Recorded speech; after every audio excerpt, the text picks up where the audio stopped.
for T-Mobile, so I get good phones, which means I can record. Like, you know, I have good storage. I can record shit. Sure, dude. You know. All right.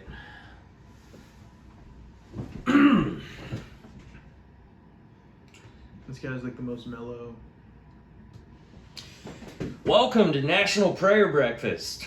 My name's Aaron Scarborough, and I'm joined here today with my comedy buddy, Curtis Braxdale. Say hi, Curtis. Hello, everybody. Curtis emerged on the scene not long ago. How long ago? My first set was February 19th. February 19th of 2022. And he has, he has caught the attention of the powerful comedy moguls in Kansas City. I'm referring to myself and Ryan Tricky. We run a monthly showcase at the Rhino, from which we have yet to profit. But we are moguls. Before we get started, of course, I want to observe the tradition of a prayer. So if you guys will join me, and we don't care if you bow your head or whatever. Okay. You're not strict with the No. Okay. I'm not too strict about that. So, dear Lord, we thank you for a lot that you've done lately. A lot of us were bored. A lot of us were feeling complacent. A lot of us were depressed about how the state of fast food in this country, how difficult it is. But at the same time, we're still waiting on implementation or enforcement of higher wages for fast food workers. And I've decided that the $15 is out. Forget about that. That was before inflation. These fast food workers need $50 an hour, in my mind. They should be, but I have weird opinions. But anyway, other than that, you've been doing a good job, Lord. We're fairly happy. And we pray that you will guide us in this podcast. All right. Hail Satan. Amen. Also, what I meant to say in that prayer, I was bored, but then Mar-a-Lago got raided. Yeah. They pulled a fast one on us. That's Thank God. And not for any reason. Here's the thing.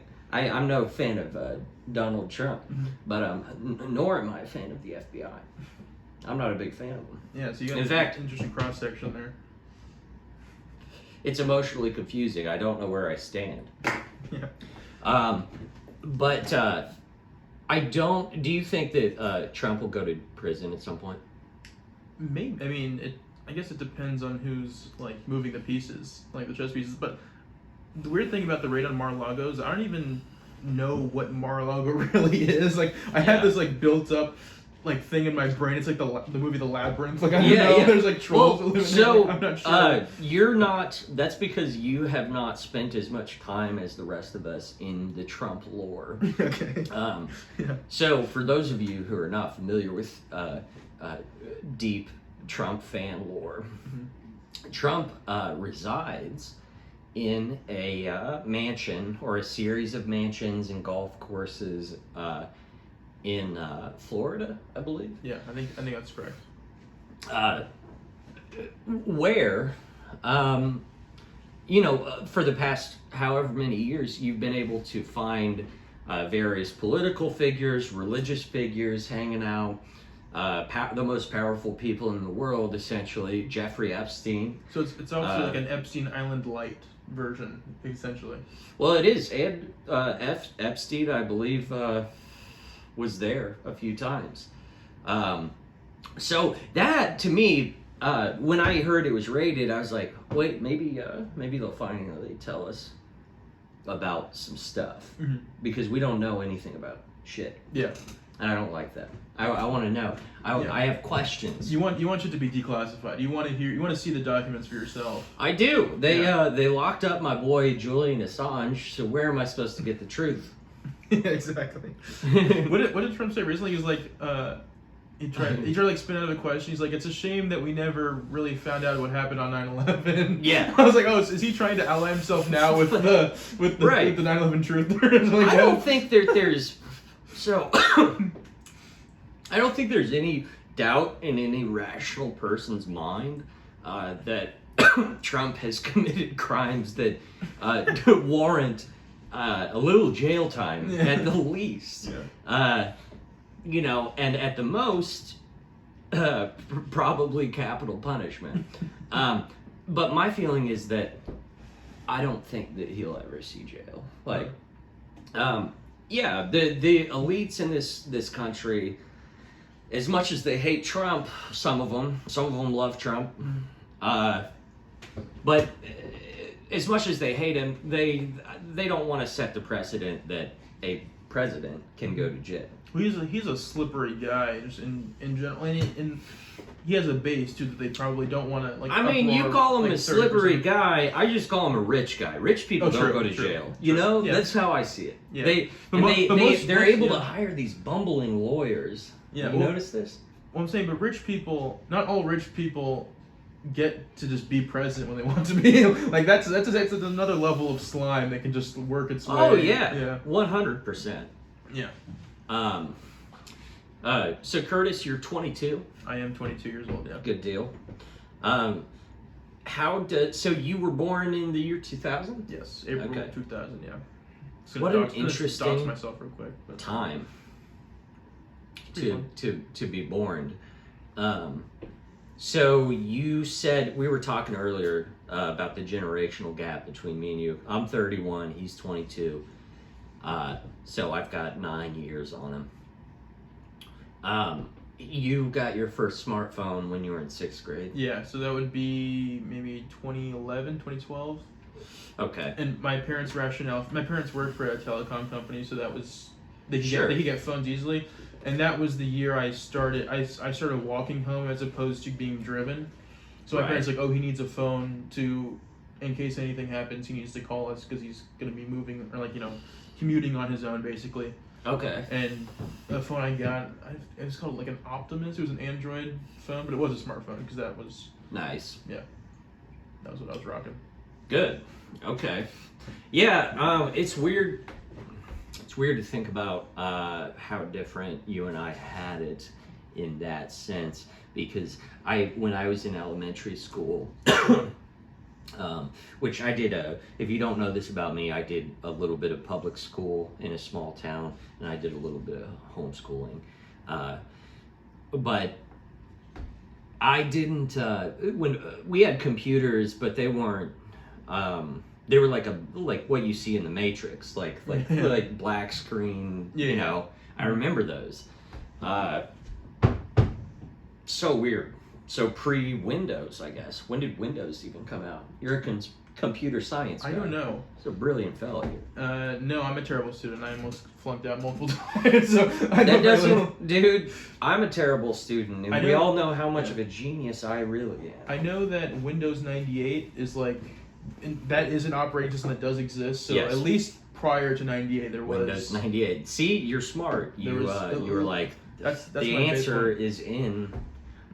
See, you didn't know the answer, but you knew how to figure it out. Yeah. Windows 98. Do we know Windows 95? Is that a thing? I don't know. It sounds like it could be. I feel like 95 seems like a good time. Like 98 seems a little too recent for like the first like real operating system. I say real, they're just gonna be elitist and be like, man, there was you know, back in the day kind of thing. I also find it interesting because I do have an older sister who is 12 years older than me. Yeah. Who kind of raised me, so she's in your similar. You're like you're 9 years older than me? I'm 9 years. Yeah, because I'm 31, right? Yeah. So. Interesting. Yeah. Yeah, we were talking about that. Also, Curtis is a fan of prog rock, which I like, and we were lamenting earlier on how that's kind of a boys' club. It's kind of a Sigma male activity. It's a Sigma male activity, and it's very specific. Yeah. Go up to the first woman that you see, boys, because I know a a lot of you are boys. I get the stats. Well, I think we do have a non-binary listener. Really? So, yeah. Which Interesting. hello to it. Yeah, hello. Hello. And then we have some girls. So, Yeah, but a lot of boys.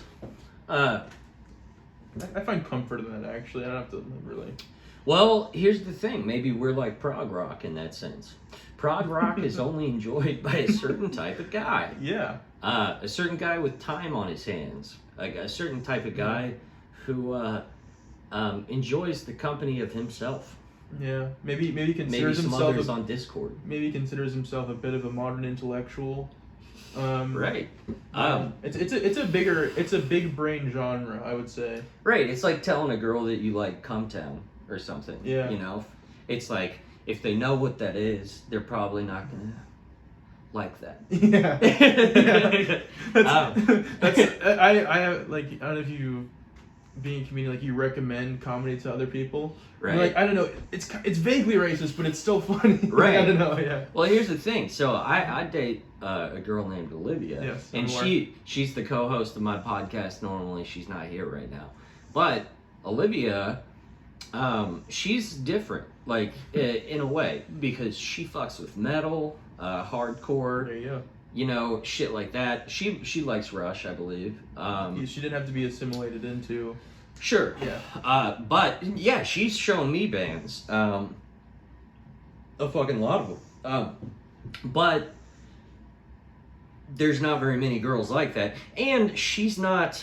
There is a limit to how far into like dad rock she will go. Yeah. I don't think she's necessarily bopping to Steely Dan on her way to work. No Christopher Cross. Just, Yeah, no, yacht definitely, rock? certainly no Jethro Tull. Okay. Like, Gotcha. she ain't fucking with the flutes. But she does like It's a shame. have you heard of Murder by Death?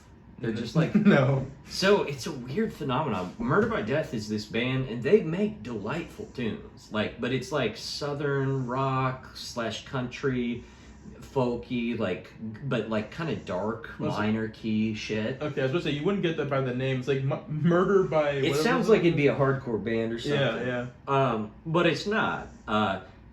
Just a ton of Very southern easy bells. listening to me. Yeah.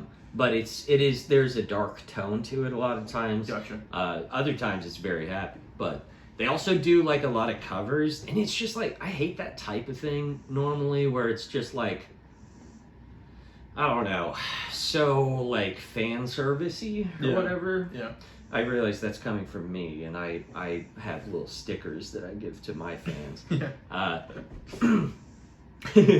But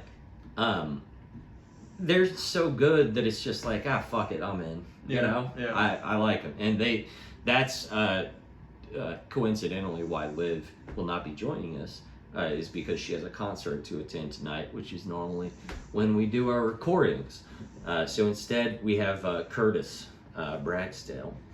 By the way, you know, Curtis doesn't know this. I hope you guys get it, but I don't want this podcast, like, we want it to be directed or whatever, but we don't really want it to be,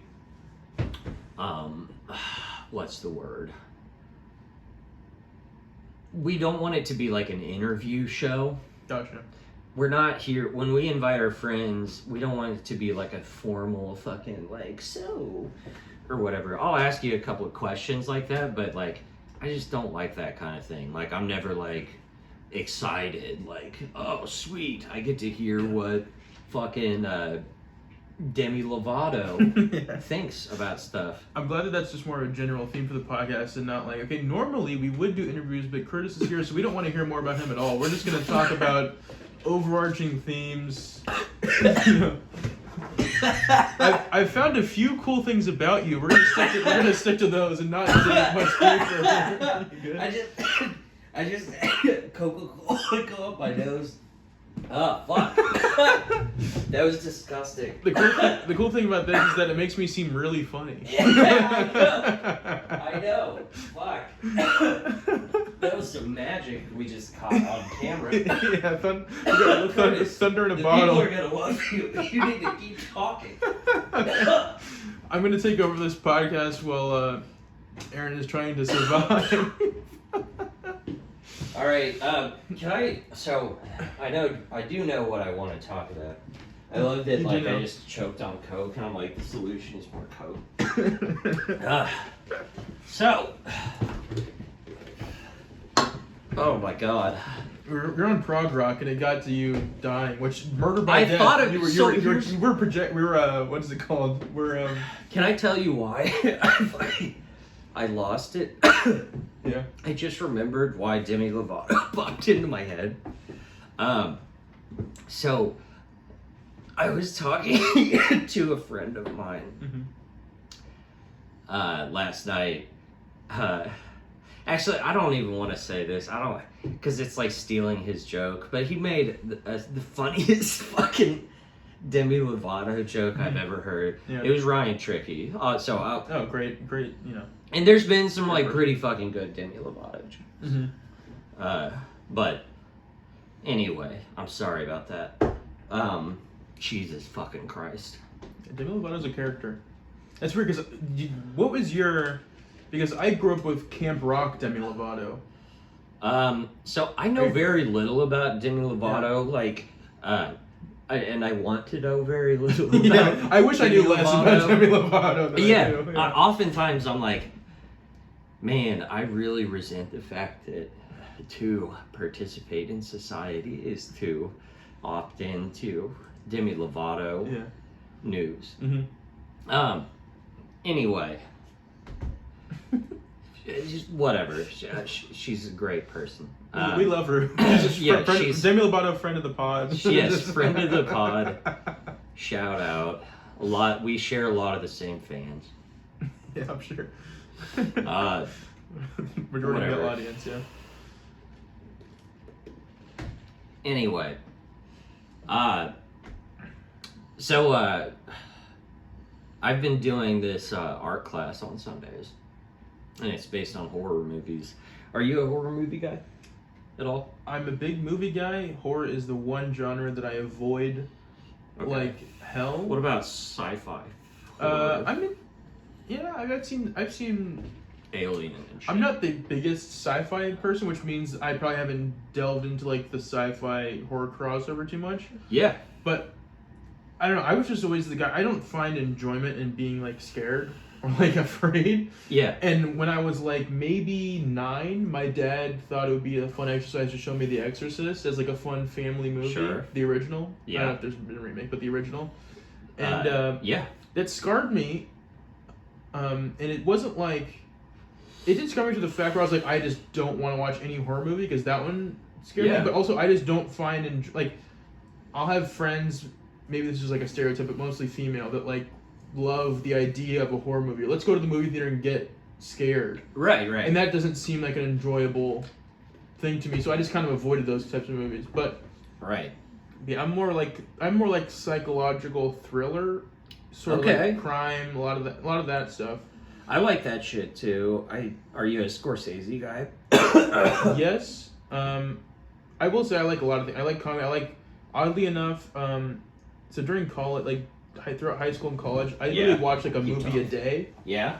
And it got to the point where I was running out of like good movies to watch in my preferred genre.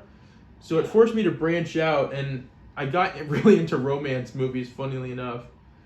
So while like I love a movie like Primal Fear, have you seen Primal Fear?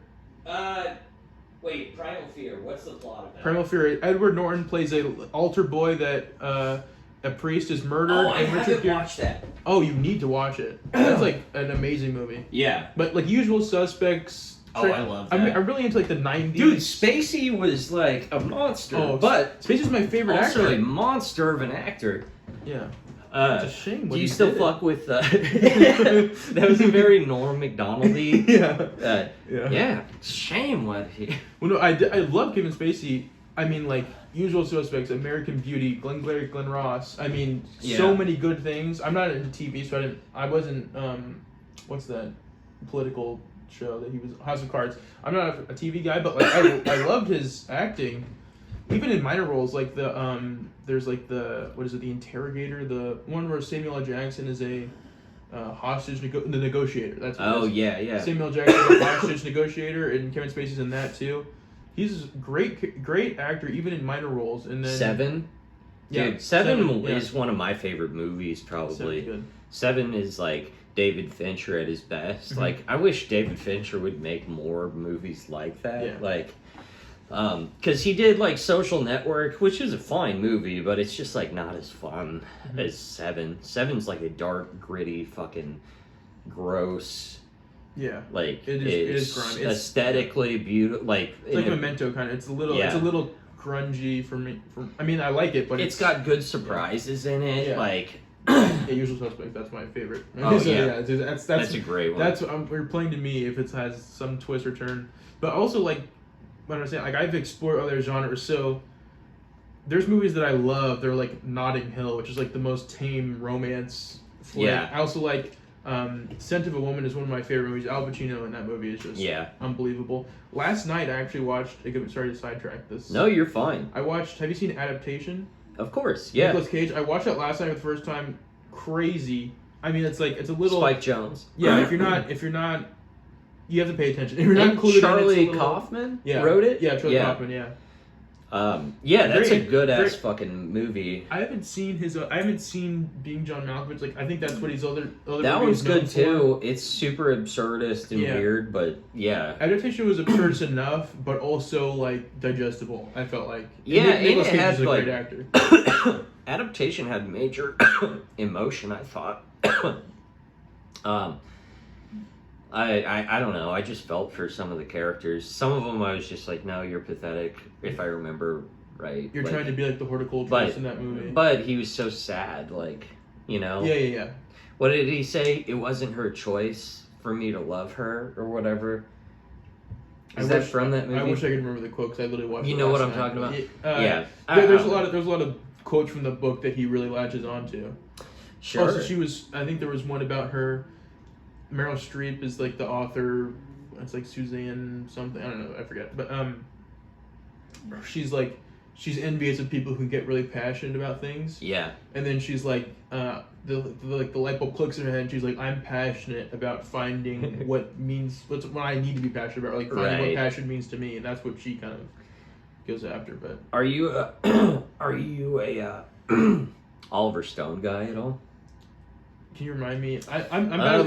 He's a director. So right? yeah, he made JFK. That's Kevin Costner, right? Kevin Costner. I've seen it. Yeah, that I love that Oh movie. wait, I no, just he made rewatched Platoon, it direct. right? Yeah, Platoon's one of my favorite movies. I love Platoon. Platoon's great. Born on the 4th of July is great. I think. Sorry, this is a podcast No, you're sin, fine. but- He also had like recently a documentary come out that's a follow up to JFK. Wall Street's amazing too. I love Wall Street's phenomenal. Yeah. Okay. I like Michael Douglas quite a bit. Yeah. I like what are the erotic thrillers he was in? More than one. Oh yeah. Like fucking. Basic Instinct. Basic Instinct is phenomenal. That's Verhoeven. Paul Verhoeven. He got into those erotic thrillers after like making a couple of like the greatest sci-fi films to ever. Total Recall was him, as well as RoboCop, which the OG RoboCop is like untouchable. It's sacred, and that guy was like pretty lefty, I think, like pretty socialist in his views. If you watch RoboCop, it's sort of a satire on American culture, American law and order sort of bullshit, and the privatization of policing. Yeah, just basically. policing in general, yeah. And then you also, on the other hand, have the corporations wanting to replace everyone with robots, and people are going on strike, and the corporations are like breaking up the strike and shit like that. It's like very socialist, or that's how I read RoboCop. I know other people, they watch it and they're just like, no, RoboCop's a fucking badass, or whatever. And I'm just like, Shoot bad no, guy. dude. Like, if you watch it, like, I think he's just meant to be like a fucking doofus, basically. Also, spoiler, does at the end he kills the CEO of the guy. So that's Yeah, pretty, yeah. It's kind of, I mean, that's a little on the nose as Yeah, far as dude, they're not undertones at that point. There's a demonstration in front of the board of directors, like in the first, the first part of that movie, where a robot comes in and it's supposed to be like demonstrate like how advanced it is or whatever, and it ends up glitching and shooting a guy like with machine guns like 50 times or whatever, and it's just like it's porn for a socialist. It's just like yes, these dipshit capitalists are not only creating something that endangers themselves, but they're also that should have been the end of the project. Instead, they were like, how are we going to make this profitable? You know, after one of them just died. Also, God, I love RoboCop. I'd like to apologize to all the listeners. We did just spoil a movie from the mid-'80s. yeah. If you haven't seen it, God, I'm sorry. fuck you if you got mad. Yeah. No, watch it with my context in your head. Yeah, that's what this is all about. Yeah. I'm a propagandist myself. I like getting in people's heads and they're like, hey, why am I fucking working for the man? Get the fuck out of there. Stop it. Stop playing ball. Like, whatever. You're gonna have your own like Medium article, or it's like an IMDb ranking. It's Aaron's top 10 movies if you're a good Marxist. RoboCop's on there. Yeah. Hey, which Marxist undertone for a movie that's loved by conservatives are you? A quiz. You're like watching. You should do that at your like class on Sunday, which is like the second week. How's that go? Oh, dude, it's been sick as hell. People have been loving it. They've been expressing themselves. They get validation because I do a critique afterwards and just say what I appreciated about it. So it's all positive, and people are doing like really crazy stuff with all the concepts, and they look fucking metal. That's cool. It's my favorite thing that I'm doing right now. Basically, I love everything that I have been like occupying my time with, basically, but including this. I'm having a great fucking time right now, dude. It is 12:14. I'm just chilling. I'm drinking a big gulp. Like, come on. What do you want here? You're living. Yeah, I am. Anywho, what are you gonna do? So, Curtis. Yes. This coming week, this is another agenda thing. I just want to... Oh, you mean... Do you mean agenda in, like, a synonym for itinerary, or agenda in like your Marxist manifesto? I interpret it as the manifesto type of agenda. I'm like, oh, okay, we're really diving in. No, I take all of it with a grain of salt. I enjoy Marxism the way most people enjoy Star Wars, probably. Gotcha. You know, I'm just like, I like the lore. So you like it, but you understand it's made for kids. I understand that it's made for kids. It's very naive, and it's been a failed project. Like every time, like at the end of the day. Now they've got a lot of help failing from the old U.S. of A. and NATO. Every time they get a new director to try and revive it, just gets a little bit worse. Right. Well, I mean, if you do look at the history, like, say what you want, but the way I see it, everything has been kind of controlled by right-wing think tanks that prevent socialist propaganda from ever seeing the light of day. And they've done a great job. They won. They won. Now they have everything, and they have technology as well. So it's just like, well, that's our lot in life. We can theorize about all this shit, but you know that this ain't going anywhere. At the end of the day, what really matters is Jethro Tull. What really matters is Jethro Tull, and that's the theme of the class, basically. Exactly that. Okay. It's owning your own art. Yes. Like in a sense, art will like set you free. Art will set you free. Like just fucking play with colors and shit, because what's going on out here isn't that great. Why do you say Stop that? looking at screens and start looking at canvases and become mentally ill in a different way. Yeah, that's exactly what I think. Is when I leave to go to an open mic and I turn off my TV, and I go up on stage and I talk about like having a small penis. I think about that. I'm like, wow, I'm really setting myself free right now. I'm really enabling. There's the creative mind, a creative thought. Yeah. What you do is high art. It's like, it's not unlike the work of Rembrandt. Yeah. Whenever I think of your comedy, I'm like, this is the Rembrandt of Kansas City. Yeah. Also, I'm Rembrandt. No, I don't know if you've heard, comedians are the new philosophers. So I've heard this many a time because I've said it. Because there's two sides to that coin, right? On the left side, you have like a person like Nietzsche, and then you have me. Like, so on one side, it's like Nietzsche, God is dead, and then there's, do you think I'm Hawaiian? Clearly, do you think I'm Hawaiian? Yeah. On a list of quotes, like top 10 top 10 philosophy quotes you need now. You need in your bathroom now. Yeah. Aaron and Curtis's 12 more rules for life.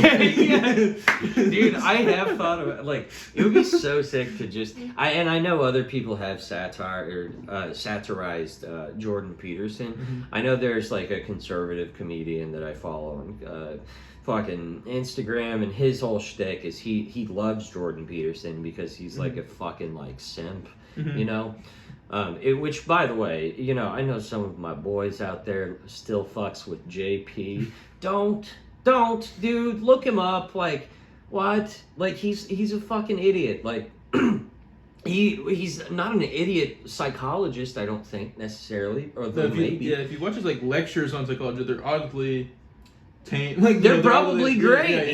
He's not a dumb guy in that sense, but like he has no fucking business like talking about politics and I know you guys are like, well, wait a second, I'm a fucking comic. Like, no one takes me seriously. Are you kidding me? If people took me seriously, it would be bad. But no, he and his fucking simp army I don't understand the cognitive dissonance that they must have to still fuck with Jordan Peterson. How? Yeah. Well, it's like, I feel like the deeper you go, you just lose nuance and you just like go to straight idolatry where it's like everything this person says. Yeah, dude. And that's why I'm coming on the pod as what would be considered probably a moderate conservative, which makes me like, you'd think I'm behind enemy lines, but actually, I'm from the enlightened position that I really don't care about much. So I talk about it, and everything is like, I don't really care. So that's the thing. It's like I'll see people like another example is Philip Lindsay. Have you seen him? I'm not familiar with Philip Lindsay. Is he another grifter type? Yes, he's the same thing that happened with JBP, whatever you want to say, where they started off from like whatever you want to call it, based or whatever you want to say, and his whole thing. I listened to him on good old Joe Rogan. But his main thing was he was critiquing academia and like the college system, right? Basically saying there's a lot of bullshit that happens there, which he was right about, right? So I was like, oh, this guy's cool. And then the problem you get is that because everything is so divided now, you get the people that just hate everything you do and the people that uplift everything you do, right? Which makes you lose your nuance because then you start catering to the people that like you, which happen to be people who are retarded. I mean, I almost slipped that would have been terrible. I'll be sure to edit that out. But let the record show I planned on editing that out.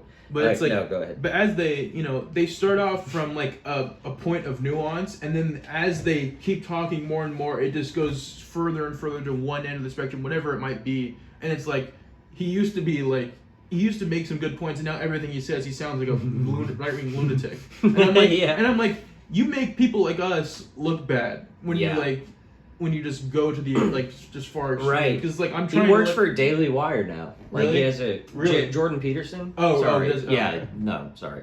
You're good. I've had that happen before, and also I have like I haven't like defended Jordan Peterson exactly. Mhm. I have defended just like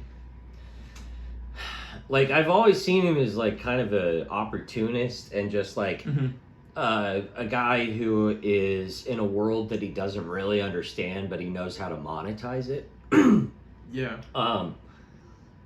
But I don't know. It just the Daily Wire thing and like his tirade about like he just like called a lady fat on Twitter, and of course they like blocked it or whatever. So dumb, yeah. Of course they she's not beautiful. Yeah, but he was just like, of course the Marxists over like whatever, and I'm like, yeah, Twitter's run by a bunch of commies, dude. Well, here's the one thing for sure. Here's the one thing we don't understand. Idiot. The reason why we're not really plugged in and we don't really get it. We're not eating 7 ribeyes a day for only nutrition. So if I think if me and you convert to the carnivore diet, yes, that's the real path to enlightenment. There's really, screw all beef, Eastern Western religion. They had some decent ideas, but what it really boils down to is salt. Yes, salt. Vitamin deficiencies, yes, and what you need to take supplements for, and just chicken nuggets. Yes, and and Xanax or whatever the fuck he got into. I mean, I agree. I'm not one to like talk shit on people who create an entire religion around food, because throughout college, I was in the church of the Wendy's 4 for 4. That was how I sustained myself. Wendy's 4 for 4. I woke up. Nice. I woke up with similar how you do with the prayer to start the podcast. I would wake up, slip my feet into the sandals, like straight out of like American Beauty or something. Like they're right there by the side of the bed. Hop into my car, drive to Wendy's for the 4 for 4. Yeah. If I'm feeling frisky, maybe 2. That's an $8. Sure. That's an $8 adventure, and now I thought that made me smarter. Yeah. I was clearly of a higher intellect because of this. Right. That's funny. So I think he might be on the right path with the diet. Him and Liver King are just they're just. Yeah, I could. I am a meat guy, and I am a salt guy, and a pepper guy, and a spice guy. I like to taste shit. Which Olivia is funny about that because she does not fuck with spicy shit. Really, she likes some bullshit like ketchup and fucking ranch and shit. And I'll do it. I can live that way. I did that last night. I had some chicken nuggets with ranch and ketchup, and it was delightful. No, ranch and barbecue sauce. I am interesting. I think I have some weird like food takes, but I don't know if that's like positive for the pod. That's not. Oh, I don't know. There's no. This is such a free speech zone, buddy. This is.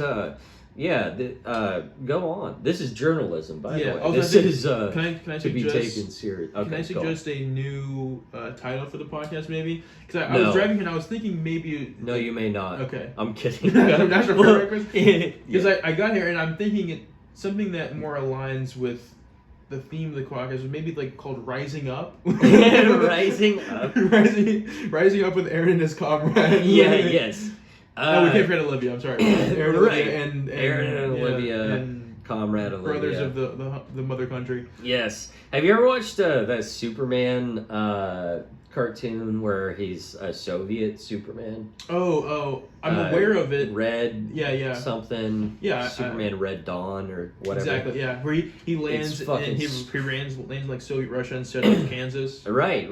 Which take the one thing we have away from us. I mean, come on. That's our one claim to fame. Is that home of Clark Kent. Yeah. It's so cool, dude. I fucking love that movie. And I would like to read the comic for sure, but that Are you big into comics? I'm kind of a normie when it comes to those. Like I'm not super deep into the culture, but I am a man who has read Watchmen a few times. Gotcha. I've read V for Vendetta. I've read Swamp Thing. No, I've never read Swamp Thing. But I was going down to Alan Moore. Never read Swamp Thing, but I did read League of Extraordinary Gentlemen, which was phenomenal. Have you read Sandman? Is that another Alan Moore? That's Neil Gaiman. No. Gaiman? I think it's Gaiman. No, I have not.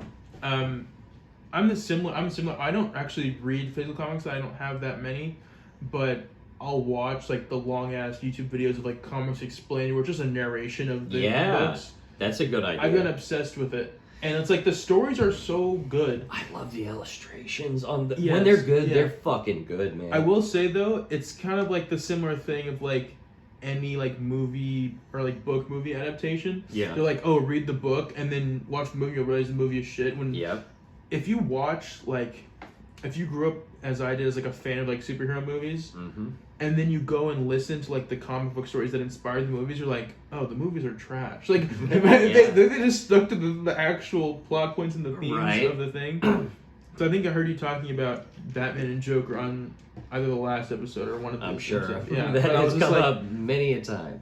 But I was just like, yeah, it is pretty disappointing, especially from DC's side.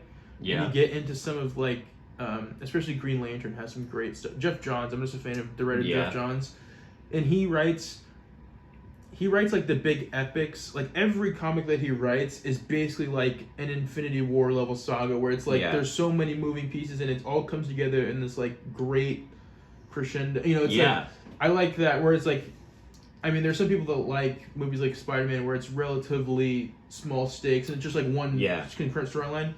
But like when you get the whole web of ideas and it's just like so many perspectives and it's so well coordinated. Yeah. Jeff Johns is perfect at that. Now, have controversies, but he's a good writer as far as who gives a fuck in my mind? Like if what they're saying, like I care more about what the art is saying, like because some people are shitty people, but they make art that is like so awesome. Like Hemingway is like that. I've been led to believe by people who've read him. You know, but then there's examples of like it's shitty art, it's propaganda for evil, basically, and they're a piece of shit. Yeah. In my mind, Frank Miller falls into that. He's the Sin City guy. He's all like the comic book Dark Knight Returns, right? Dark Knight Returns, I believe.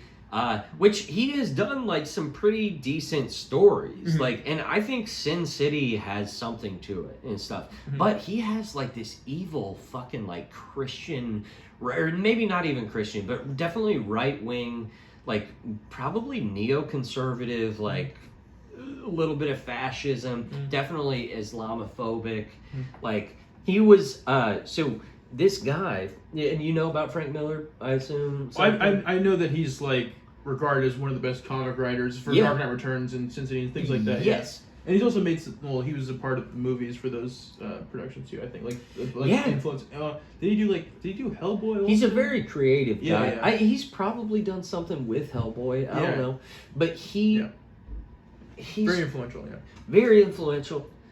He was the one that introduced like the darker element, because before Dark Knight Returns, superhero and like stories and comics were very like uplifting and like Superman saving the day, goofy, and he introduced the darker element that most people associate with DC Comics, and that whole like murder and like crime undertone where it's like did it predate fucking Killing Joke? Yes, Killing Joke is newer than Dark Knight Returns. I didn't know that. I'm fairly certain. Those two hate each other. So I remember when Dark Knight Returns, it was actually pretty controversial when it came out because of that. Because it was so dark and I would say like cynical, but like it doesn't it doesn't end perfectly. Like it's very dark themes in that.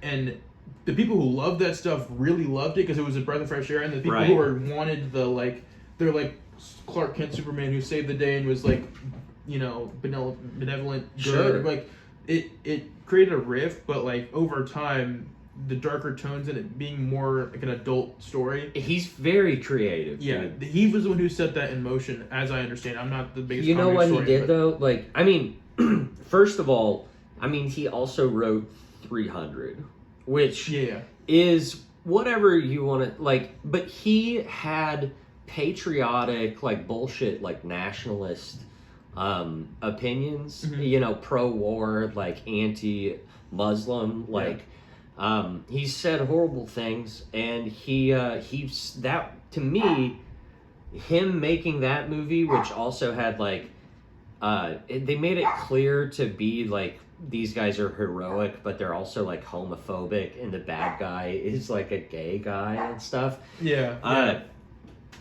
Which I just like I don't really dig that like the way he did that, and he's also like he saw the 300. The 300 is like supposed to be America, and in his mind, he thinks America was represented by the 300 Spartans in that movie, being brutally attacked by a foreign legion. The Persian Empires, yeah. Yeah. Which is weird because like as a guy who's really into ancient history, Yeah. I mean the movie's cool because you don't get to see that portrayed on screen, and Right. the action is badass Mhm. and stuff.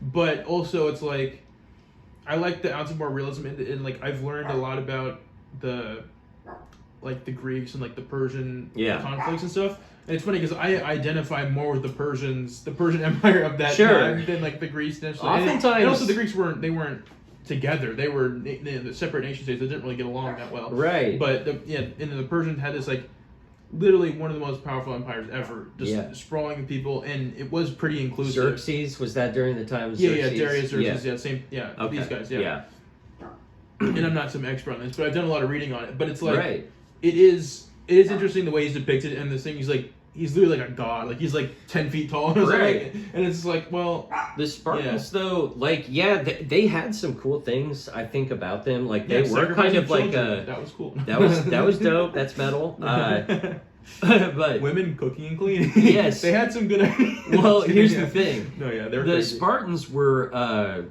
but weren't they also like kind of a socialist society, so to speak, like or a like kind of egalitarian? Everyone serves in the military or whatever. But they were also brutal and fascist. Oh yeah, no. I mean, also it's a different time, so it's like back then, what was their idea of fashion? Like, you know, they're coming from like getting attacked constantly, so from how I understand it, you basically served in, throughout your boyhood, you would just train to be a good soldier, essentially. Right. And their society was set up in a way that they would allow you to do that. There's no like you would just eat. You didn't have to really have a job. You would just train your whole life, and then once you became a soldier, you would go on your campaigns or whatever and serve in your legion or whatever the hell they call it. I think that's a Roman thing, but you know, in your squad or whatever. Right. And then after a while, if you got prestigious enough, then you would come home, and the family that you've created, you would just basically get to live. Yeah. Like you would get land assigned to you and stuff, and you had wives and shit. Yeah. That's there's a lot of like moral like conundrums when you look back at like the ancients. You know, looking from a progressive like perspective now. Mm-hmm. So you look back at ancients like Aristotle, who was also like sort of he had egalitarian ideas when it got like he was more democratic than Plato. Plato believed that society was not smart enough to take care of itself, so it needed its elite, basically. An oligarchy. And Aristotle thought that, no, let's just make everyone middle class. I'm basically just saying things I've heard Noam Chomsky say. We're right modern now. philosophers. True. I talk about me being fat on stage, so I'm clearly qualified to have this discussion. Well, yes, absolutely. Yeah. And I talk about many things as well. The trauma from my childhood that isn't actually relatable to anyone. Are you talking about falconry? Is that your yeah, stuff like that. I do like that joke. I haven't heard my useless points about socialism and whatnot. That fall on deaf ears. You do a good job of crafting them into actual jokes, though. Yeah. That can't be said for every person that has those types of takes. Yeah.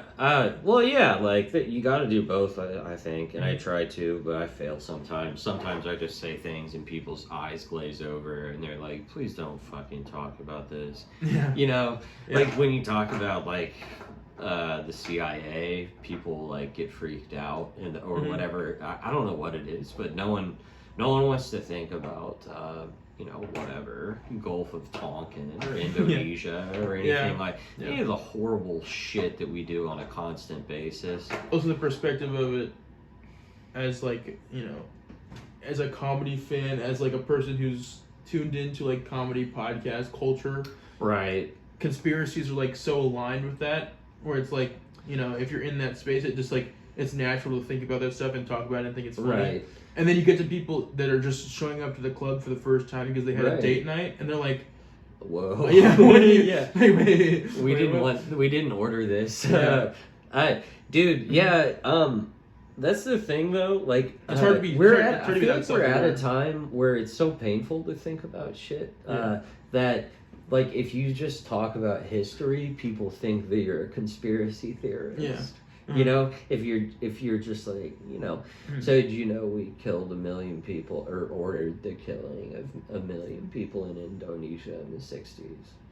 Like, and they're just like, please don't. Yeah. Please don't talk to me. I had a, it's hard. It's also, it's like, I'm, as a person who's really interested in history, and like I said, most of the reading I do is nonfiction. Most of it is like Right. ancient history based or history based at all, in any period.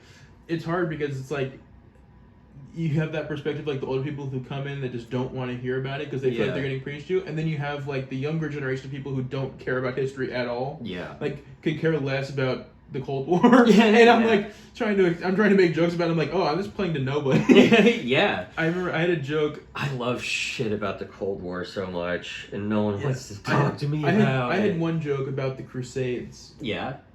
And it's just about, and I'm trying to, and in comedy, I feel weird talking about my own comedy, but like, I'm trying to be more observational and less like hacky themes of dick joke, sex joke, fat joke thing. I'm trying to like branch out, and I have some bits that I'm proud of that are not that. Yeah. But I tried writing one that like resonated with me. Yeah. Because I had watched. Have you seen the movie Kingdom of Heaven?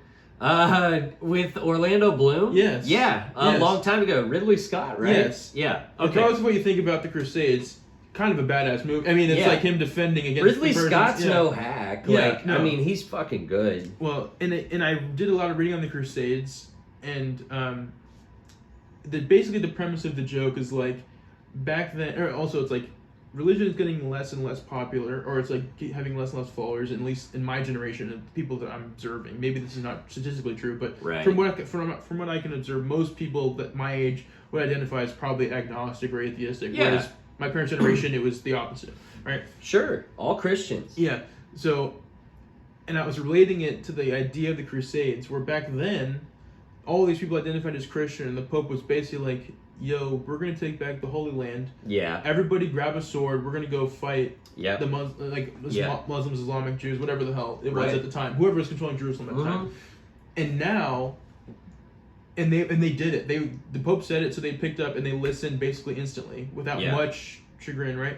And now your mom is like, do you want to go to church? And you're like, but 10 a.m.? It's kind of early. Like the idea that we're not even willing to go to church when they were willing to travel just because they thought that would assure them a place in heaven. Right. And it's just funny to be like, you know, people today care, or like they're willing to do so little. Like they have like so lazy or whatever. It's not even like, not even trying to make like some like philosophical point, but just a funny observation. Yeah. And then it got like nothing. And I was like, oh, okay, that's just for me. And then I walk off stage and like when like I like Pat, like Connor comes to me like, hey, I don't know, like one guy in the back really liked it. One guy was laughing really hard. I'm like, oh, that's cool. Like, thank you. It was a packed room because nobody, I didn't even hear that guy. Like, nobody liked it. That's like, amazing. I'm like, one guy sees where I'm coming from, but I'm like, you know, the Crusades. Yeah. Half people don't even know what the fuck I'm talking about. Yeah, that's hilarious. Oh, I love it. Yeah, I always feel that way. Like, that's why I don't really want to cater to old people anymore unless they're like, unless they're down to clown and just like, and so a lot of them are, but there are just like a lot of fucking like religious boomers or whatever that I will never be reaching. You know, they're never gonna fucking like me in the Midwest or whatever. But there's enough guys who are just like into similar shit. There's enough guys who have like kind of, I don't know, tasted poverty. There's a lot of like creative guys that like my shit, and that's who I like. You know, that's who I want, and that's why, like, you and I are able to talk about fucking music or whatever. You're smart. You're good at. I mean, you said you're a horrible student or whatever, but you're a computer science guy, and you know they don't let just anybody fucking do that, really. You know, so that's good. I wanted to, before we go, I wanted to plug this upcoming show. Curtis has been crushing so much He really is like so much funnier than like 90% of people that do 6 months of comedy. You know, like it's good shit. We have a bunch of good comics coming up. I don't have my phone. Can you pull up the shit? Yeah, I think. But he's gonna be on Catch a Trying Star, which is me and Ryan Tricky's podcast, or not podcast, but our recurring show at the Rhino. It's once a month, usually on a Saturday towards the end of the month. But it's a fast-paced show. We do 10 minutes per comic. Every comic gets paid equally, and it's great. So here, Catch a Trying Star. Follow us on Instagram. Here's what we have for you, though. It's 8/27 at 8 p.m. So that's the 27th. It's a Saturday. We have Aaron Naylor, Mitchell Harmon, Brittany Thailander, Curtis Braxdale, Kyle Hopkins, hosted by me and Ryan Tricky. And it's at the Rhino in North Kansas City. It's going to be a fucking slugfest that night. Like, I guarantee it. Great people. Naylor's leaving, so he's probably going to... I mean, a lot of people like Naylor. I like Naylor. He's, really he'll bring people out. So I'm excited for that. It should be a great time, yeah. Do you have any other endeavors that you need to plug or anything? I don't think. I mean, I'm doing one show at Empire Bar and Billiards. Yeah. Last Tuesday of the month, I believe it's the 30th, in Lawrence. Yeah. If you watch this podcast and you're in Lawrence, please come because Lawrence shows get no people. Yeah. No people come to them. Dude, come support you. I mean, like he's fucking good. Like, so. Go to if you have time. Lawrence is a fun fucking place to just go hang out anyway. Yeah. So go to Lawrence and see that. Curtis is I've endorsed Curtis. He has the official Curtis or Aaron endorsement, the coveted Aaron big. endorsement. That is big. Yeah. I wanted to plug this upcoming Sunday, I have Sunday service at the Rhino as well. If you're in Kansas City, that's my art class. I'm going to start posting more, like probably videos of that so you can see some of that. It's the funnest thing that I do. Like, it's so much fun. This upcoming week, we are doing a clown themed Stephen King's It. And I have not hired because I have no intention of paying her, but my friend Maddie has been a professional clown lately. She's been really? a clown for hire, and I knew she would love this opportunity. So she's coming dressed as a clown, and we're going to draw her as a live model. Sick. So, yeah, come all. Juggalos, please. We want juggalos at this fucking thing. We'll draw you too. I'm gonna draw a juggalo for sure. Yeah. But yeah, come to that. It's fucking sweet. Look at my Instagram. You can see old pictures of things people have done. It's so funny. I have too many endeavors. The official Sunday service ICP collab. Right. That's a relatively niche crossover. Oh yeah, for sure. I have shows coming up. Just check my Instagram or whatever, or ask me. I'm gonna say if I have shows that are coming up that are not booked yet, they'll be on my Instagram. Yes. But, I don't post clips. I'm sorry. Go ahead and give us your Instagram. It's just Curtis Braxdale. Yeah, you need to get on the clip bandwagon. You've seen how like Michael Blank has done that, and it's been good for him. I think that's helped him figure it out. And Michael Blank's another guy you gotta check. He's the funniest young person. I mean, I get jealous of him just of how much he writes. But I just don't write. I don't write enough to where I'm like, well, fuck. If I post a clip of that, you gotta stick with them for a while. Stick with your bits for a little while. Tailor them. You know? Yeah. I've been trying to get better at that, but also that's like in my mind, I view it as like the opposite mindset of the posting clips. When I think something, if I post something, then I feel weird about doing it again and again. Right. But yeah. Well, I should probably gotta get I feel like you kind of gotta get scientific about it with your bits. Like it sucks or whatever, but you gotta go into it. You gotta try to have fun at the same time, but you gotta pay attention to what works and what doesn't, and you gotta have a control in that experiment every time. And the control sometimes has to be material you've tried before and you don't know why it didn't work or whatever. So I don't know. It's so hard to figure out pacing and shit like that. And you do a great job of it, dude. It's like you seem like a damn natural. But you're only going to get better from here too. Yeah. So, wonderful. So come to Sunday service.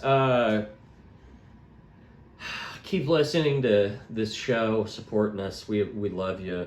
And Olivia will be back next week. We got some very fun friends that we're gonna bring on, and some fun, exciting announcements that just aren't finalized yet. So, thank you. We'll see you next week. See you. You can get up and walk out of frame if you'd like. Yeah, man.